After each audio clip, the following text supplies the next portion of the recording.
When I was 19 years old, my friend Sean, who was known for his goofy nature, often came over to hang out in our basement during the summer.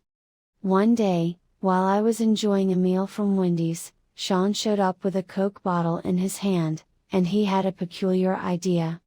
"Hey," he said, a mischievous glint in his eye, "how about we explore that creepy little cemetery across town?"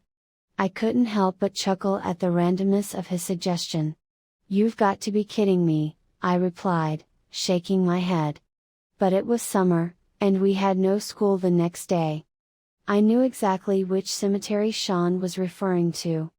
It wasn't your typical cemetery, it was a small plot of land with perhaps 100 ancient tombstones. The tombstones had an archaic, weathered look, and whenever we passed by, there was no sign of recent visitors. The place seemed to belong to a different era, giving off an eerie vibe. Enclosed by a Gothic metal fence, it was flanked by woods on two sides, a road on one, and an old, abandoned building on the other.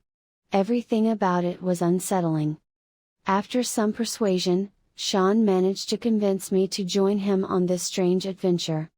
The day was overcast, with a reddish hue to the clouds, conveniently adding to the eerie atmosphere. Sean parked his Honda a little way down the road, hidden from view. We set off, cutting through the woods to avoid being seen entering the cemetery. Hopping over the 3 or 4 foot fence in the woods was an easy task. Sean led the way through the eerie cemetery, examining the archaic tombstones, most of which dated back to the 19th century. Some were so worn that their inscriptions were illegible. Despite our initial bravado, I couldn't shake the feeling that we were being watched.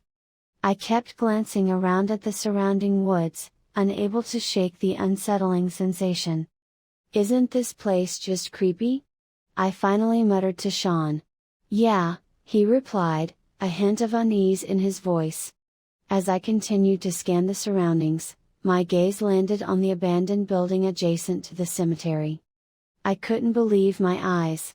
For a fleeting moment, I saw a figure standing behind one of the foggy, smudged windows. They either ducked out of sight or walked away as I blinked. "Sean, someone's watching us from that building," I whispered, my heart pounding. Sean turned to look at the building, and then, driven by curiosity, he ventured towards it, looking for an entrance. Panic welled up inside me as he approached. "Don't," I urged. "Let's leave before we get into trouble." I remained by a tombstone as he circled the building. Suddenly, I heard a loud crack, and my head snapped in that direction. An older man, perhaps around 55 with gray hair and wearing a black raincoat and jeans, stood before me.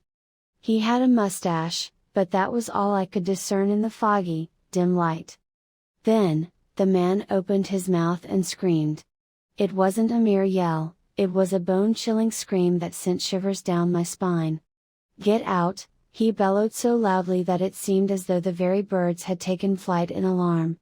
Dizziness washed over me, and the world faded to black.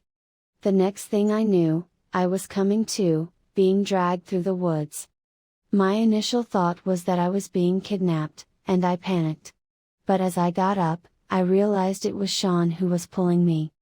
Sean was in a state of frenzy, urging me to follow him as we ran back towards his car. I didn't question his urgency, I simply ran alongside him.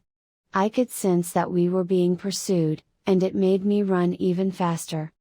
We reached Sean's Honda, and he wasted no time putting the car in drive. It roared to life and sped away before we could catch our breath. Later, Sean recounted his brief exploration of the abandoned building. He had discovered a sinister symbol, the sigil of bafflement, painted on the wooden floor, a symbol associated with the occult. Surrounding it were a collection of eerie dolls with button eyes.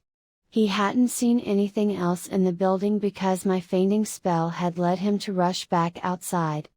I had only fainted once before in my life, and the fact that it happened in a graveyard near an ominous, seemingly ritualistic building made the whole experience all the more bizarre and unsettling.